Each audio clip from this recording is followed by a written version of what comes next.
Hello students, ಈಗ KCET ವಿದ್ಯಾರ್ಥಿಗಳ ಆಪ್ಷನ್ಗೆ ಸಂಬಂಧಪಟ್ಟಂಥ ಕೆಲವು ಮಾಹಿತಿಯನ್ನು ಈ ವಿಡಿಯೋದಲ್ಲಿ ನಾವು ತಿಳ್ಕೊತಾ ಹೋಗೋಣ. ವಿಡಿಯೋವನ್ನು ಸ್ಟಾರ್ಟ್ ಮಾಡ್ತೀನಿ. ಅದಕ್ಕಿಂತ ಮೊದಲು ನೀವಿನ್ನೂ ನಮ್ಮ ಚಾನಲ್ಗೆ ಸಬ್ಸ್ಕ್ರೈಬ್ ಮಾಡ್ತಾ ಇದ್ದೀರಾ, ಈ ಕೂಡಲೇ ಚಾನಲ್ಗೆ ಸಬ್ಸ್ಕ್ರೈಬ್ ಮಾಡ್ಕೊಳ್ಳಿ ಮತ್ತು ಲೈಕ್ ಮಾಡಿ. ಈಗ ನಾವು ಇನ್ಫಾರ್ಮೇಷನನ್ನು ತಿಳ್ಕೊತಾ ಹೋಗೋಣ. ಹೌದು, ನಮ್ಮ KA ಕಡೆಯಿಂದ ಅಫಿಷಿಯಲ್ ಆಗಿಯೇ ತಿಳಿಸಿದರು.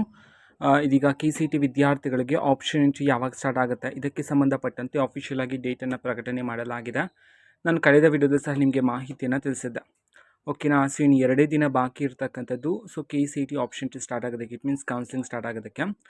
ಆ ಕಾರಣದಿಂದಾಗಿ ಸೊ ಯಾರಾದರೂ ವಿದ್ಯಾರ್ಥಿಗಳು ಇನ್ನೂ ಸಹ ನೀವು ನಿಮ್ಮ ಒಂದು ಕಾಲೇಜ್ ಲಿಸ್ಟನ್ನು ಮಾಡದೇ ಇದ್ದರೆ ಆದಷ್ಟು ಬೇಗ ಮಾಡ್ಕೊಳ್ಳಿ. ಸೊ ನಾನು ಲಾಸ್ಟ್ ವೀಡಿಯೋದಲ್ಲಿ ನಿಮಗೆ ಟಾಪ್ 50 ಕಾಲೇಜಸ್ಗಳನ್ನು ಸಹ ತಿಳಿಸ್ಕೊಟ್ಟಿದ್ದೀನಿ. ಸೊ ವಿಡಿಯೋ ನೋಡಿಲ್ಲ ಅಂತಂದರೆ ಚಾನಲಲ್ಲಿ ವಿಡಿಯೋ ಇದೆ, ನೋಡಿ. ಟಾಪ್ 50 ಕಾಲೇಜಸ್ಗಳು ಯಾವುದು ಅಂತ ಹೇಳಿ. ಇನ್ನು ಬ್ಯಾಂಗ್ಳೂರಲ್ಲಿ ಅದು. ಆ್ಯಂಡ್ ಇನ್ನು ಸರ್ಚ್ ಮಾಡ್ತಿದ್ವಿ ಕಾಲೇಜಸ್ಗಳನ್ನು, ಆದಷ್ಟು ಬೇಗ ನಾನು ನಿಮಗೆ ತಿಳಿಸ್ಕೊಡ್ತೀನಿ. ಸೊ ಸದ್ಯಕ್ಕೆ ಇರ್ತಕ್ಕಂತಹ ಲಿಸ್ಟ್ಗಳಲ್ಲಿ ನಿಮಗೆ ಯಾವ್ಯಾವ ಕಾಲೇಜ್ ಇಷ್ಟ ಇದೆಯೋ ಅದನ್ನೆಲ್ಲ ಆದಷ್ಟು ಬೇಗ ಲಿಸ್ಟ್ ಔಟನ್ನು ಮಾಡ್ಕೊಳ್ತಾ ಇರಿ. ಬಿಕಾಸ್ ಇನ್ನು 2 ದಿನದಲ್ಲಿ ಸಾಕಷ್ಟು ವರ್ಕ್ಸ್ ಆದರೆ ಇರುತ್ತೆ ನಿಮಗೆ, ಆ ಕಾರಣದಿಂದಾಗಿ.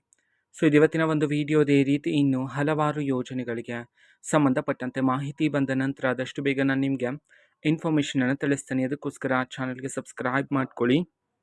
ಮತ್ತೀಗ ನಾವು ಫೇಸ್ಬುಕ್ಕಲ್ಲೂ ಸಹ ಈಗ ವಿಡಿಯೋಸ್ಗಳನ್ನು ಅಪ್ಲೋಡ್ ಮಾಡ್ತಿದ್ದೀವಿ. ಲಿಂಕ್ಸ್ಗಳನ್ನು ಡಿಸ್ಕ್ರಿಪ್ಷನ್ ಬಾಕ್ಸಲ್ಲಿ ಕೊಟ್ಟಿರ್ತೀನಿ, ಕ್ಲಿಕ್ ಮಾಡಿಬಿಟ್ಟು ಫಾಲೋ ಮಾಡಿ. ಓಕೆನಾ. So thank you, bye.